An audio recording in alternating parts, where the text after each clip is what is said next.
Narfi, the Betrayer King Brawl deck.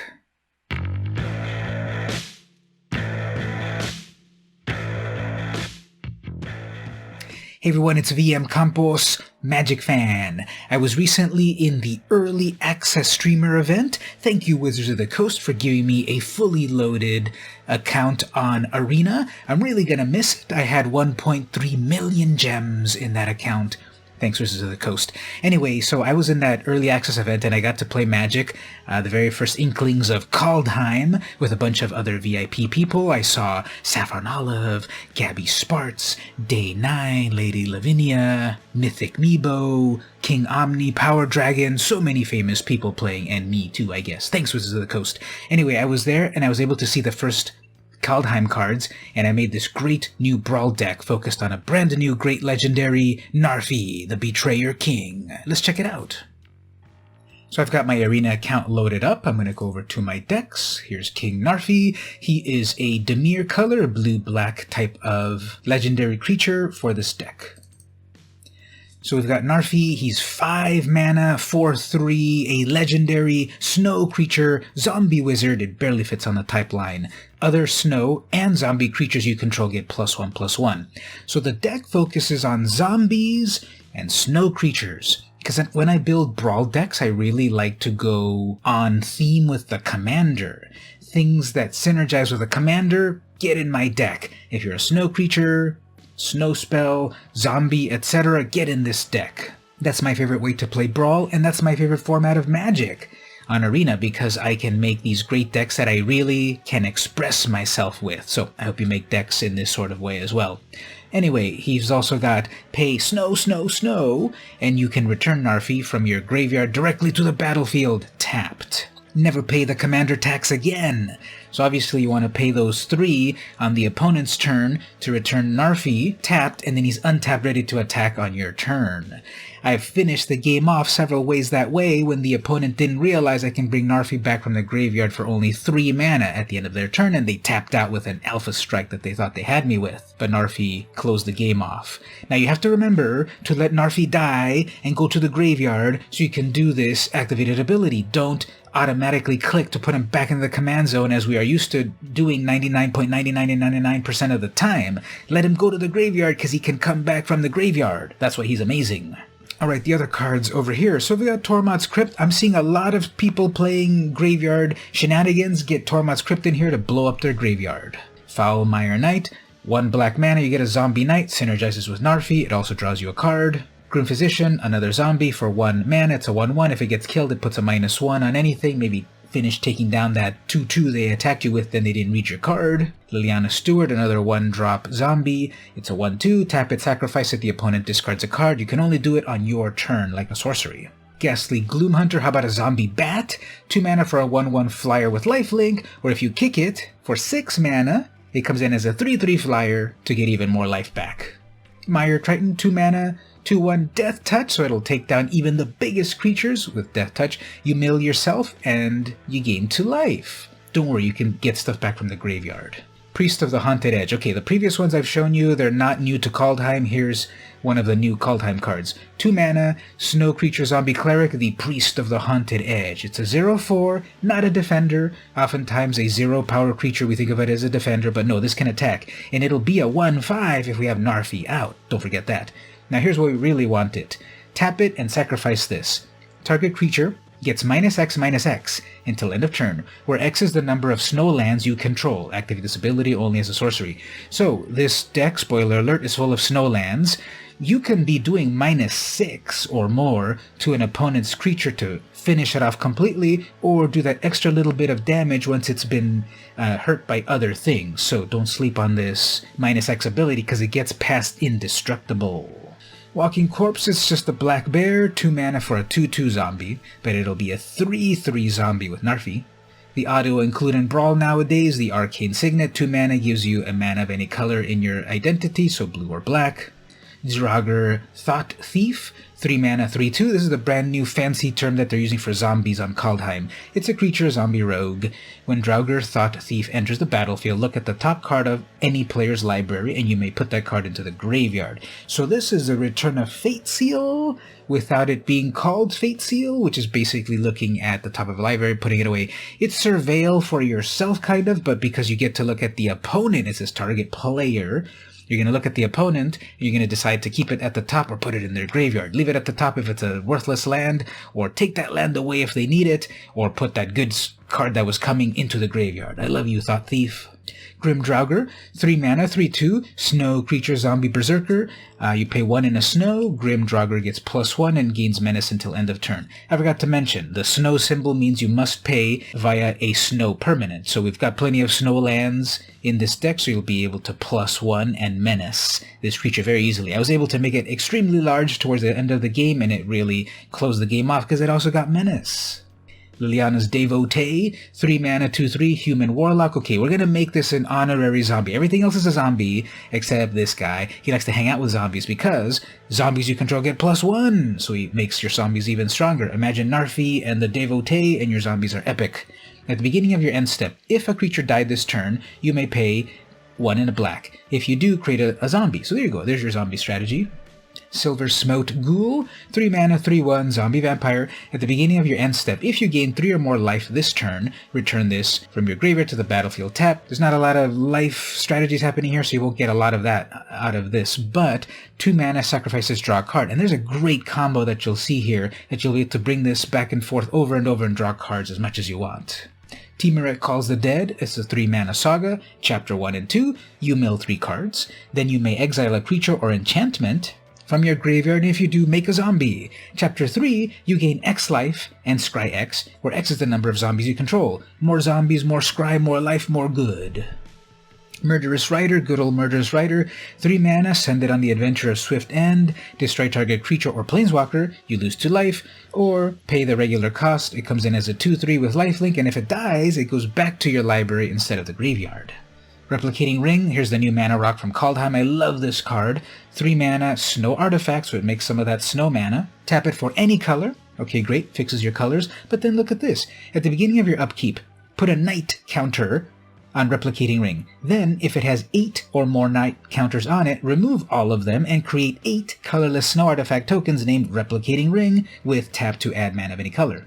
If you can get this out as soon as possible turn 3, and you go 8 turns later, you're suddenly going to have 9 mana when this replicates itself. Don't worry, it can be done. Another mana rock, the Skyclave Relic, 3 mana to give you an indestructible mana rock of any color that you want, or if you can kick it for 6, you get 3 of them in total. More mana, more good. Spinning Wheel, 3 mana, taps for any color, or 5 and a tap and tap their creature. I've defeated the opponent so many times by leaving 5 mana up, and they were ready to come attack me, but I tapped them down with the Spinning Wheel. They were totally confounded. Back on my turn, I pay 5 more to tap their other creature, go in for the final kill. Draugr Necromancer, 4 mana, 4/4, snow creature, zombie cleric. If a non-token creature an opponent controls would die, exile that card with an ice counter on it instead. Okay, so some other things die, for somehow they get exiled, you put a counter on it. You may cast spells from among cards in exile, your opponent's own, with ice counters on them, and you may spend mana from snow sources as though they were mana of any color to cast those spells. So basically, your things are dying and you're able to cast them onto your side, bring them back on your side. That's a good Necromancer. E2 Extinction, 4 mana instant, exile a creature or planeswalker, then look at the top card of your library, keep it there, put it in the graveyard if you don't like it. So a way to get rid of creatures or planeswalkers in exile. Extinction event, maybe sometimes you need a board wipe, maybe the opponent's making a lot of tokens. Tokens have a 0 casting cost, so choose odd or even, exile each creature with converted mana cost of that. Remember, tokens have 0, exile all of those pesky tokens. There was a game where I exiled everything on the board except Narfi, and he came in for the final kill. Hailstorm Valkyrie, 4 mana, 2/3, snow creature, angel wizard. Okay, not a zombie, but it's a snow creature, so Narfi again pumps up snow creatures. You get a flying and trample angel wizard. Pay double snow, and the Valkyrie gets +2/+2 until end of turn. You'll have plenty of mana to pump into this angel, and it'll be big and epic. Jarl of the Forsaken, 4 mana, creature, zombie cleric, 3/2 with flash. When Jarl of the Forsaken enters the battlefield, destroy target creature or planeswalker an opponent controls that was dealt damage this turn. So, I blocked the opponent's Phylath coming at me with a 1/1. And after that was done, I flashed in this Jarl of the Forsaken and finished off Phylath, and I had a 3/2 attacker. Now this is the first card here that I have with Foretell. So during your turn, you may pay 2 generic mana to put this away in exile where the opponent cannot reach it. It's being foretold over in the exile zone, and then later on you can pay it for the 2 mana Foretell cost instead of the 4 mana. So this has got flash. Foretell it on turn 2, hold on to it in exile at the right time, flash it in at the wrong time for the opponent, and it does its job. Feed the Serpent, 4 mana instant, exile target creature or planeswalker. So it's another exile spell that deals with creatures or planeswalkers with really gross art. Of course, we've got to have Liliana planeswalkers in this deck. Liliana, Waker of the Dead. Every time I see this card, I actually think about it as Liliana, Walker of the Dead, and now it's in your head too. 4 mana, 4 loyalty. +1. Each player discards a card. Each opponent who cannot loses 3 life. Yes, you're going to be putting stuff in the graveyard, but we've got ways to bring it back, so no worries. -3.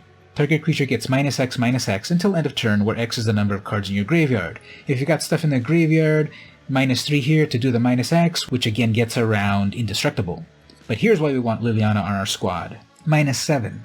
You get an emblem with, in the beginning of combat on your turn, put target creature card from a graveyard onto the battlefield under your control. It gains haste. This is what we want. We want to -7 Ultimate Liliana, Walker of the Dead, to steal cards, to animate dead cards from any graveyard, and give them haste, with an emblem that can never be interacted with. You just gotta protect her at all costs, get to that -7. -7, she dies, okay, sorry, you did your thing, but now I've got a permanent emblem that the opponent will never be able to surmount. And that's the combo piece that you need with the Silver Smote Ghoul. Keep sacrificing that ghoul after attacks or blocks or whatever, and Liliana can keep bringing it back with that emblem, keep sacrificing it, get more cards. Reflections of Littjara, 5 mana enchantment. As Reflection of Littjara enters the battlefield, choose a creature type, zombie obviously. Whenever you cast a spell of the chosen, copy it.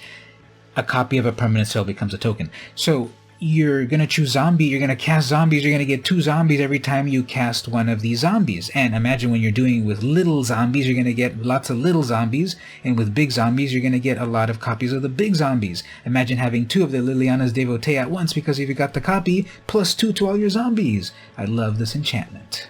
Final Death, 5 mana, exile a creature. Get rid of it permanently. I see a lot of graveyard shenanigans nowadays, so murder is great to kill a thing, but I see people bringing stuff back very easily nowadays, so you've got to deal with them with exile. Karfell Kennel Master, 5 mana. This was Mythic Michaela's preview card, so shout out to her for getting a card.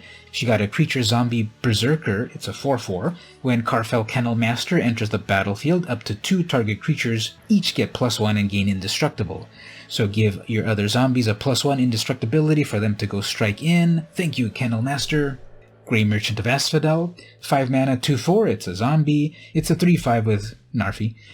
But why we want him is, when Grey Merchant enters the battlefield, each opponent loses X life, where X is your devotion to black, and you gain life equal to that way. So imagine building up a board of many zombies, or even Liliana having devotion, bringing Gary in, he does his thing, somehow he dies, and then if you're perhaps able to use the emblem to keep bringing him back, the game is over for the opponent as you gain lots of life.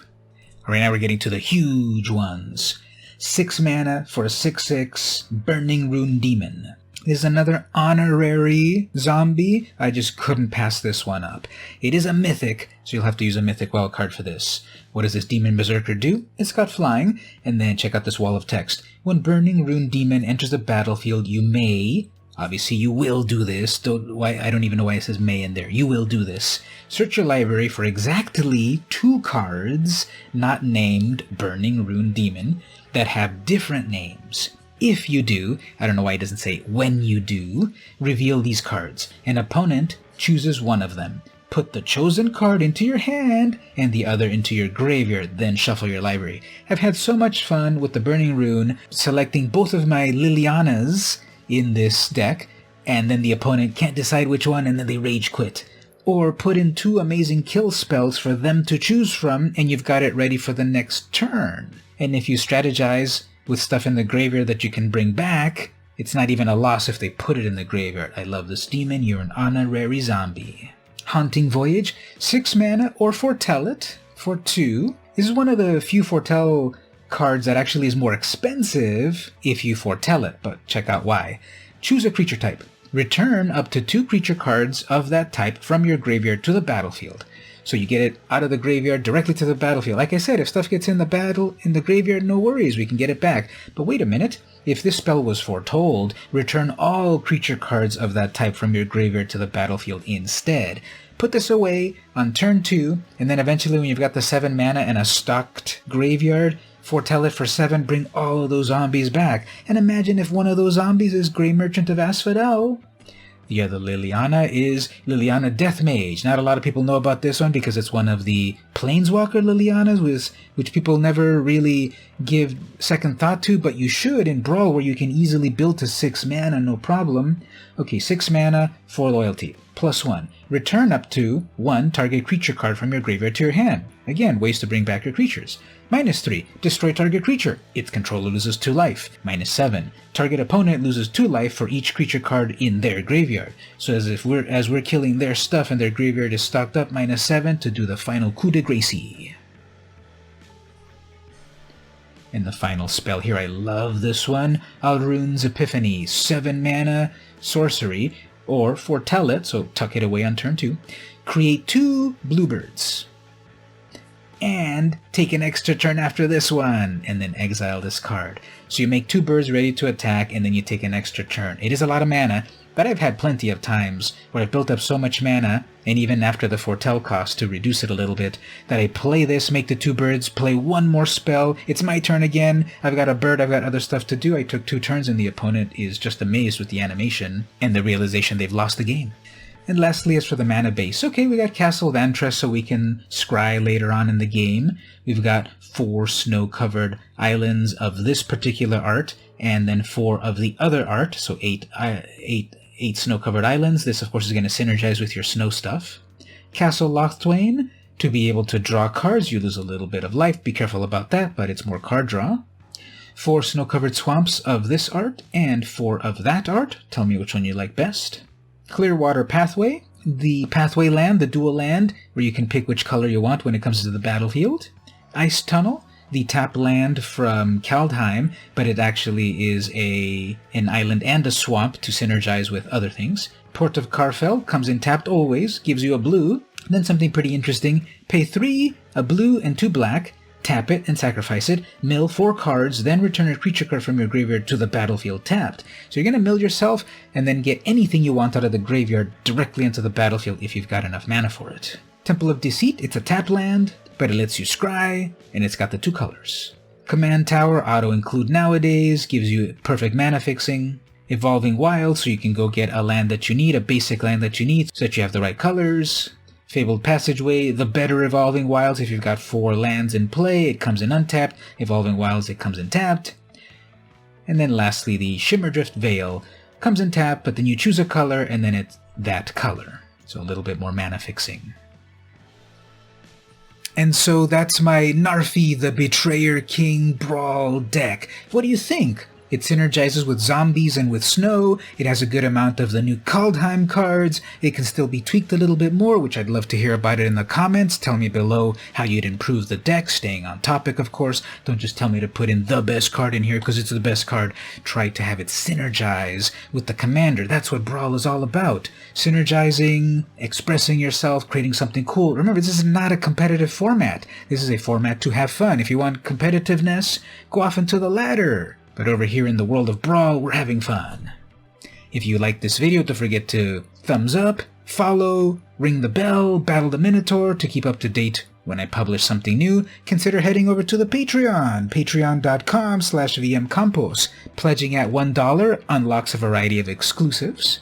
At the $2 range, I'll actually mail you some magic cards for my collection in thanks, or simply follow for free on Patreon to be alerted to everything that I do. I publish a lot of free stuff, and you'll be alerted to it there on Patreon. And you'll also be alerted to the exclusive stuff, such as giveaways and some of the more advanced deck techs. Plus, when you pledge to a creator, it makes them feel really good that people actually like our stuff and expressed it monetarily. I really love it when I get the email from Patreon that a brand new patron has joined the VMC crew. It's such a good feeling to have. So once again, if you like the deck, tell me all about it. This has been VM Campos, and I will see you on Kaldheim.